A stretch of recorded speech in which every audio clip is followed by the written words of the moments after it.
How are you doing? I'm Randall. This is JJ, KravMagaTraining.com. In this video, we're going to go over the defense against a bear hug from the front, using the neck leverage. And there's two variations to the neck leverage. The one I want to get into specifically is the one where you twist the neck.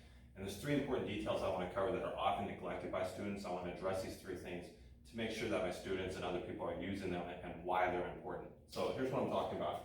I'm in this position, JJ bear hugs me as a bad guy. Into this position, maybe I'm having trouble spacing and basing for a lot of reasons. That's a different topic in itself. We can cover that in a different video. The point being is maybe the spacing and basing isn't working, so I decided to do the neck leverage technique here. Now, here's the three details I'm talking about that are often neglected. First thing is most people get the hook strike with the palm. They grab the bridge of the nose, put the fingers in the eyes. They do well with that, but the first mistake that I often see is this: is the hand placement's off here. Notice that my fingers are turned up. My palm is pushing more on the side of his jaw closer to his ear. And the problem with this is you're not going to get the proper leverage to twist his neck.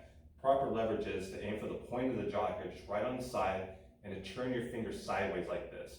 And notice how my fingers are straight. I'm not cupping them out because I don't want to get bit. But the reason why I do this is easier to twist the neck. When you push on the end of the chin, you have more leverage.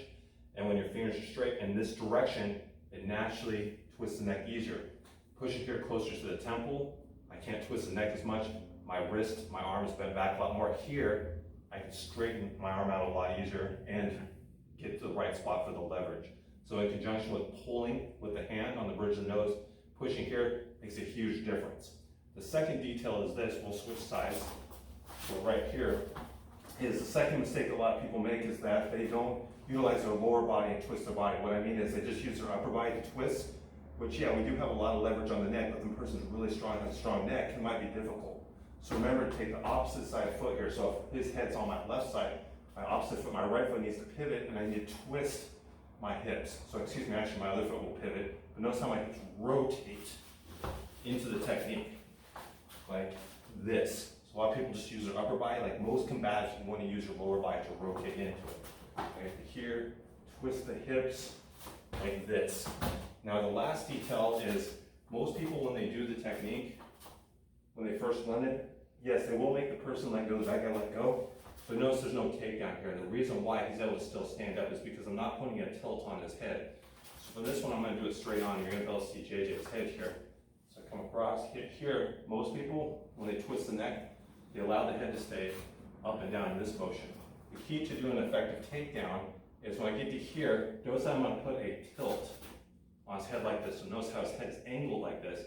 And when I continue the rotation of the motion, this is what allows him to go down and puts me in a much better position to finish the fight with combatives and to flee the scene for safety. Because I'm standing up, he's on the ground, I'll have a much head start to be able to flee the scene.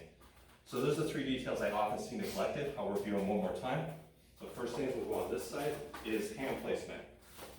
Boom, here, make sure not this. This is the biggest mistake I see. These fingers are up like this, to the side. Don't cover the mouth so you don't get bit. And it's on here, the side of the point of the jaw where you get the most leverage, right there.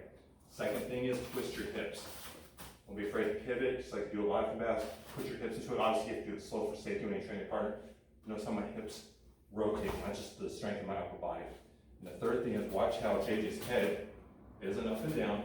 There's a tilt to it like this, which allows you to take down and finish whatever we think is appropriate.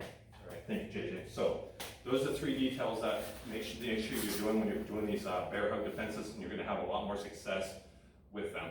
So anyways, guys, keep training hard. See you next time.